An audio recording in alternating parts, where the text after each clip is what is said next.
Olá, neste Cidadania vamos conversar sobre um tema que interessa ao conjunto da sociedade brasileira, que é a segurança alimentar e nutricional da nossa população. Vou entrevistar o consultor legislativo Henrique Salles Pinto, que vem se aprofundando no estudo deste tema. Henrique, em que pé estamos nessa questão da segurança alimentar e nutricional da população brasileira? Armando, eu acho que nós já evoluímos muito. Se a gente faz uma perspectiva, uma análise em perspectiva de 100 anos aproximadamente, desde o começo do século XX, o Brasil já avançou bastante. Quer dizer, a gente tinha no começo desse século XX, no século passado, uma situação em que a questão social, os desafios sociais, eles eram tratados como uma questão de polícia, não como uma questão de Estado. Ou seja, eles eram duramente reprimidos pela gestão pública, pelo Estado brasileiro, até porque a maior parte da população à época estava no campo. E a pressão popular por maiores benefícios ela era pouco percebida, em certa medida, pelo poder público. Uma vez que a gente tem a migração do campo para a cidade dessa população a partir de 1930, a gente tem, pela primeira vez, uma maior organização dessa população hipossuficiente, pobre, extremamente pobre, a tal ponto que a gente percebe as primeiras políticas de desenvolvimento social e de promoção da segurança alimentar e nutricional e de superação da fome no Brasil. A gente tem, por exemplo, o estabelecimento do salário mínimo em 1940, aproximadamente, no final da década de 30, você já tem esse debate de parâmetros mínimos de renda para essa população. A própria consolidação das leis trabalhistas também é uma outra conquista do poder público. E a partir desse momento, progressivamente, a gente tem, num processo de avanços e recuos, políticas de desenvolvimento social e de segurança alimentar e nutricional sendo implementadas, organizadas, monitoradas pelo Estado brasileiro. Temos um interstício do Estado de Desenvolvimento Nacional com o regime militar de 64 a 85, em que tivemos alguns retrocessos, mas com a Constituição de 1988, a gente tem estabelecido na Carta Magna brasileira direitos sociais, direito de promoção de saúde por meio do Sistema Único de Saúde, de educação universal para toda a população, com ênfase à população hipossuficiente, que até então a gente percebia que não era uma política de Estado, mas muito mais política de governo, né, com avanços e recuos, com períodos em que se promovia e períodos em que a gente tinha retrocessos. A partir desse momento, portanto, a gente tem progressivamente estabelecimento de políticas de Estado para a superação da fome com o amparo legal na Constituição. Eu lembro, por exemplo, o estabelecimento de alguns programas de transferência de renda, que foram os primeiros programas de transferência de renda modernos do Brasil. Por exemplo, o Auxílio Gás, o Cartão Alimentação, o Bolsa Alimentação e o Bolsa Escola eram programas que foram implementados no final da década de 90 com o objetivo de transferir renda para a população pobre, extremamente pobre, que se encontrava majoritariamente numa situação de insegurança alimentar e nutricional. Ao mesmo tempo, na perspectiva da renda auferida pelo trabalho, nós temos a estabilização macroeconômica com o Plano Real, que foi importante para aumentar investimento público e, em certa medida, também trazer maior planejamento para essas famílias. Então, a conjugação desses dois esforços foi importante para que, na década seguinte, a gente tivesse a maturação de um Estado que o próprio professor Amado Servo chama de Estado logístico, que aproveita os benefícios do estabelecimento de um padrão macroeconômico de longo prazo para um crescimento mais sustentável da nação brasileira, com o desenvolvimento e implementação de políticas sociais para benefício dessa população hipossuficiente. Respondendo sua pergunta, portanto, depois dessa contextualização, eu acho que nós já avançamos bastante, até porque hoje a população brasileira é majoritariamente urbana e a principal forma, o principal meio de acesso a alimentos no Brasil é a renda. E nós temos, portanto, uma situação em que a renda é muito mais perene a essa classe social do que era há 50, 70, 80 anos atrás. Pois então, Henrique, é tido como uma verdade inquestionável que houve um processo de inclusão forte nos últimos anos, através desses programas de transferência de renda, especialmente o Bolsa Família e a valorização do salário mínimo, que também vem há anos, não é, acontecendo. Esse problema de insegurança alimentar, mesmo nesse novo contexto, persiste no Brasil? Ou essa questão da segurança alimentar e nutricional, em grande parte, ela está resolvida? Armando, o problema ainda persiste. Avançamos muito, mas ainda temos alguns desafios pela frente.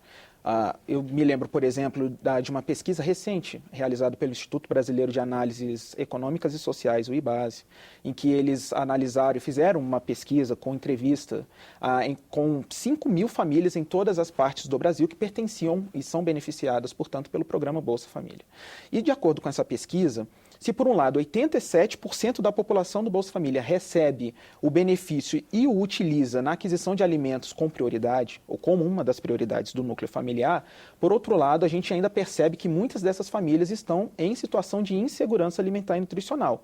Na escala brasileira de insegurança alimentar e nutricional, nós temos 3 principais características da insegurança alimentar e nutricional. Ela pode ser grave, ou seja, a pessoa que está numa situação... Exato, a fome pura e simples, né? A pessoa não tem o mínimo necessário para adquirir alimento com regularidade. E nós temos, de acordo com essa pesquisa, em torno de 20% da população do Bolsa Família à época, em 2006, 2007, que padecia uma situação e passava por uma situação de fome. Nós temos uma situação intermediária, que é a insegurança alimentar e nutricional moderada, que é aquela em que a população até tem acesso ao alimento, mas não é um acesso, digamos, com regularidade ao longo do dia. 3 refeições mínimas por dia, a população muito provavelmente come 1, 2 vezes no dia, pelo fato da renda não ser suficiente para ela adquirir com o mínimo de regularidade as 3 refeições diárias. E nós temos em torno, de acordo com essa pesquisa, na época, 2006, 2007, 34% aproximadamente da população do Bolsa Família que recebia o benefício ainda padecia uma situação de insegurança alimentar e nutricional moderada. E nós temos na outra ponta a situação de insegurança alimentar e nutricional leve, que é aquela situação em que a população até tem acesso às 3 refeições diárias básicas, mas elas têm, pelo fato de estar inseridas no mercado de trabalho de maneira precária, a insegurança, ou pelo menos a expectativa de um dia voltar à informalidade do mercado de trabalho, ou até mesmo uma situação de desemprego, e, consequentemente, ter restrições futuras na sua situação de segurança alimentar e nutricional. Portanto, nessa pesquisa específica, das 5.000 pessoas entrevistadas, em torno de 84% dessa população padecia alguma forma de insegurança alimentar e nutricional.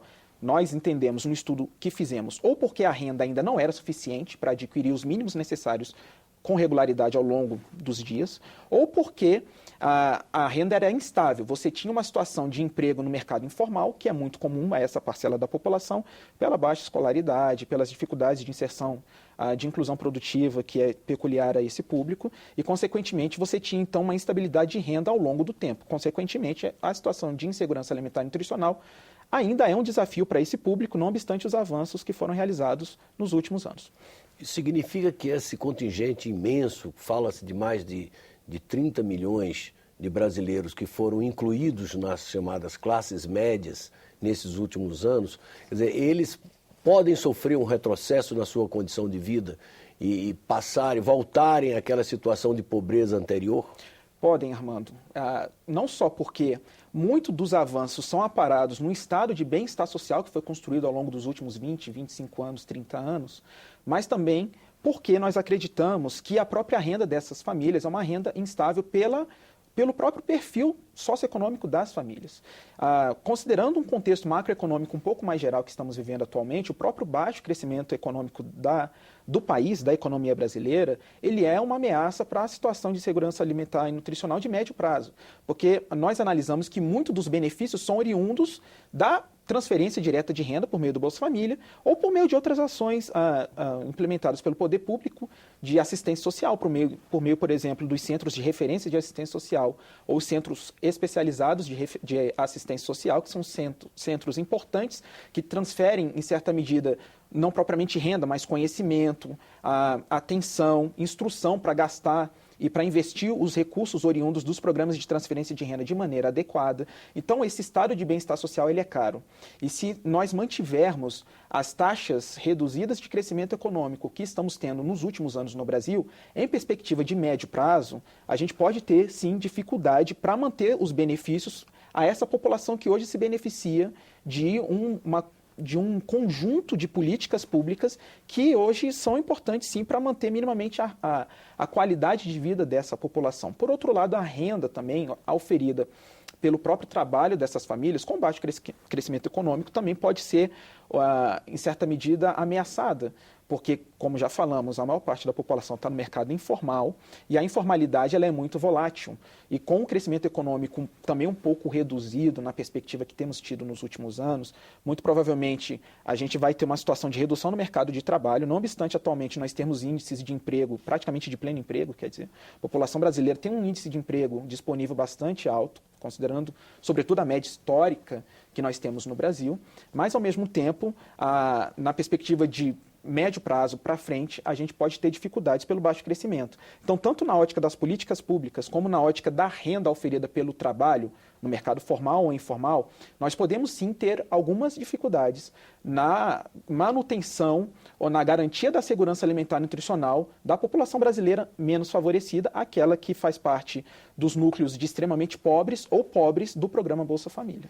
Mas essa questão, a economia está desacelerando, obviamente, mas nós não estamos vivendo um momento interessante do ponto de vista demográfico, quer dizer, a história da janela demográfica ou do bônus demográfico que daria ao Brasil, nesse período em que nós estamos vivendo, uma certa vantagem relativa para aprimorar ou para acelerar o crescimento econômico. É verdade. A distribuição de renda também? Perfeito.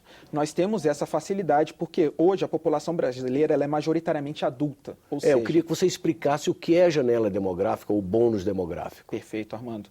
A janela demográfica, de acordo com o geógrafo Thompson, que foi um geógrafo norte-americano que desenvolveu a própria teoria da demografia mundial, ela é uma oportunidade de crescimento econômico que as nações têm por apresentarem populações numa faixa etária majoritariamente adulta. Ou seja, nós temos ainda no Brasil uma estrutura demográfica em formato de pirâmide, com uma base ainda relativamente larga e um ápice relativamente estreito, mas com uma tendência de diminuição da base e alargamento do ápice. Ou seja, nós temos uma população adulta hoje que é majoritária, uma taxa de reposição demográfica relativamente baixa. Hoje, a taxa de natalidade do Brasil ela é baixa a reposição demográfica ela é baixa. A mulher hoje tem em torno de 1,9 filho.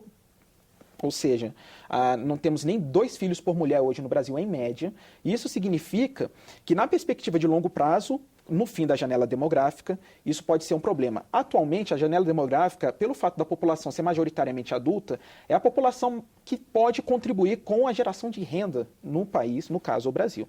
Em países europeus, a janela demográfica, ou seja, a maior parte da população localizada é entre 15, 16 anos até 64 anos, essa situação ocorreu no final do século XIX. E nesse período, todos os países europeus, pelo menos da Europa Ocidental, eles tiveram crescimentos econômicos bastante agressivos, bastante acelerados, o que proporcionou o acúmulo de riqueza nessa população, para posteriormente, no fim da janela demográfica, quando a população se encontrava e se encontra até hoje majoritariamente envelhecida, com uma quantidade de pessoas com 65 anos ou mais relativamente grande, eles têm um sistema de assistência social e de previdência social bastante robusto, porque houve o acúmulo de riqueza no período da janela demográfica, onde a população era uma população adulta em sua maioria. No Brasil, nós temos hoje uma população que é majoritariamente adulta e jovem, mas nós temos, pelo fato da taxa de fecundidade, a baixa taxa de natalidade ser pequena, como eu disse, 1,9 filho por mulher,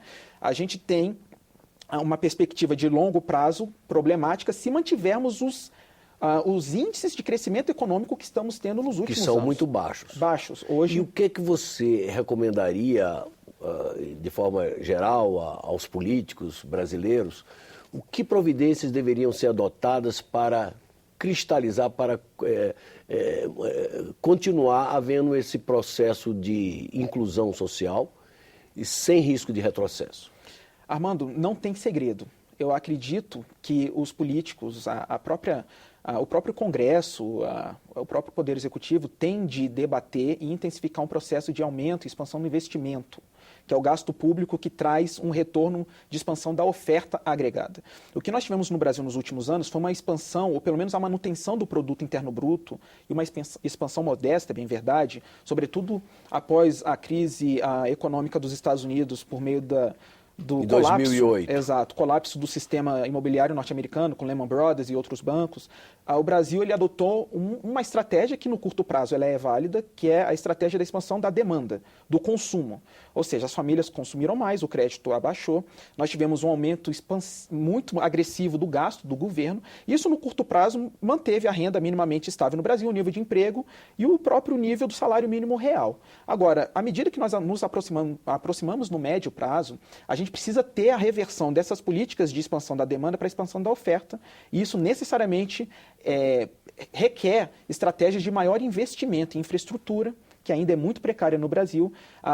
Em certa medida, a redução da carga tributária do Brasil, que ainda é muito pesada para o setor empresarial, que é um dos principais setores da dinâmica do Brasil, de qualquer país no médio e longo prazo, e, em certa medida, todo esse contexto de aumento do investimento, ele vai acabar arrefecendo aquilo que é comumente falado, conhecido como custo Brasil. Eu acredito que o custo Brasil hoje é o principal entrave para o nosso país ter esse crescimento ao longo da janela demográfica da renda e da riqueza, de tal forma que nos possibilite, no final da janela, termos o acúmulo para lidarmos com os mínimos necessários de uma população relativamente envelhecida. E eu digo isso que não é nem de muito longo prazo, não. A partir da década de 2030, a nossa população já vai estar no fim dessa janela, então nós temos aí em torno de 30 anos, no máximo, final da década de 30, começo da década de 40, para então fazermos as reformas necessárias pela gestão pública, sobretudo no que diz respeito ao investimento em transporte, em logística, para que os custos sejam reduzidos e, consequentemente, o crescimento seja sustentável no longo prazo. O crescimento com base na demanda não se sustenta mais. Nós percebemos nas próprias taxas de inflação que estão pressionando o consumo das famílias e deteriorando a renda daqueles que são menos favorecidos, por um lado, e, por outro lado, o próprio nível de emprego ele já chegou no seu limite nesse modelo de expansão da demanda. A gente precisa expandir a oferta por meio da expansão do investimento público. Não tem outra saída. Agora, Henrique, não lhe parece, assim, eu como leigo, quer dizer, o Brasil, grande produtor de alimentos, batendo recordes a cada ano na produção de cereais, a agricultura familiar também se desenvolvendo, não é um paradoxo, quer dizer, ao mesmo tempo que nós somos campeões na produção agrícola, temos ainda esse problema de insegurança alimentar e nutricional rondando a nossa sociedade. Isso não é um paradoxo? Sim, de fato chama bastante atenção, Armando. Eu acredito que são 3 explicações principais para esse paradoxo. A primeira delas, ela diz respeito ao nível de produção de alimentos no Brasil. Quer dizer, como você mesmo bem disse, o Brasil é um dos principais produtores agrícolas do mundo na atualidade. Mas a gente precisa analisar qual é a qualidade da produção agrícola brasileira. Nós concentramos basicamente a produção agrícola brasileira em oleaginosas, em grãos, e muito desse produto não é consumido diariamente pela população brasileira. Eles são produtos que servem para ração animal, são produtos que servem inclusive para biodiesel e outros derivados importantes para a economia, mas para a manutenção da segurança alimentar, eles têm uma participação que não é das mais relevantes. Frutas, vegetais, legumes, esses sim, carne, são produtos que fazem parte do cotidiano alimentar da população brasileira. E nesse quesito, muitos desses produtos, de uma maneira geral, a gente pode dizer que são produtos produzidos numa escala média ou até mesmo uma escala baixa. Eu lembro, por exemplo, do trigo, que é um produto que o Brasil quase alcançou a autossuficiência no final da década de 70, começo da década de 80, mas nos últimos anos passou a importar em grande quantidade de trigo, que é um dos principais insumos do consumo alimentar cotidiano, diário.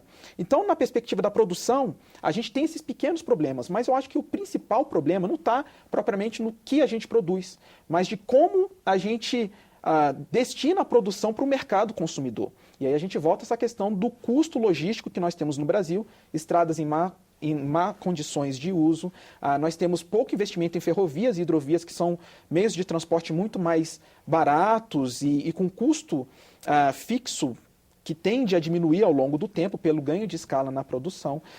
Nós temos, em certa medida, também a própria questão do armazenamento do Brasil, que é precário, quer dizer, a gente carece de investimento. Esses gargalos quase tradicionais, né? Que a gente já escuta já há bastante tempo, e eles são os principais responsáveis pelo nível de preço dos produtos alimentícios no Brasil serem níveis relativamente altos, se comparados, por exemplo, com outros países que também têm produtividade tão grandes quanto a produtividade brasileira, como, por exemplo, os Estados Unidos da América, que pelo fato de terem investimentos logísticos muito mais desenvolvidos ao longo dos anos e dos governos, independentemente da linha ideológica dos governos, automaticamente o produto chega para o consumidor num nível de preço muito mais barato baixo do que aqui entre nós. Exato. Muito obrigado pela conversa. Obrigado. Chegamos ao final da nossa entrevista. Eu quero agradecer ao nosso convidado, Henrique Salles Pinto, consultor legislativo do Senado, a sua presença aqui no nosso estúdio. E quero lembrar aos nossos telespectadores os caminhos para quem quiser entrar em contato conosco. Basta ligar para o Alô Senado no número 0800 612211 ou acessar o nosso portal na internet no endereço www.senado.leg.br/TV. Até um próximo Cidadania aqui na TV Senado.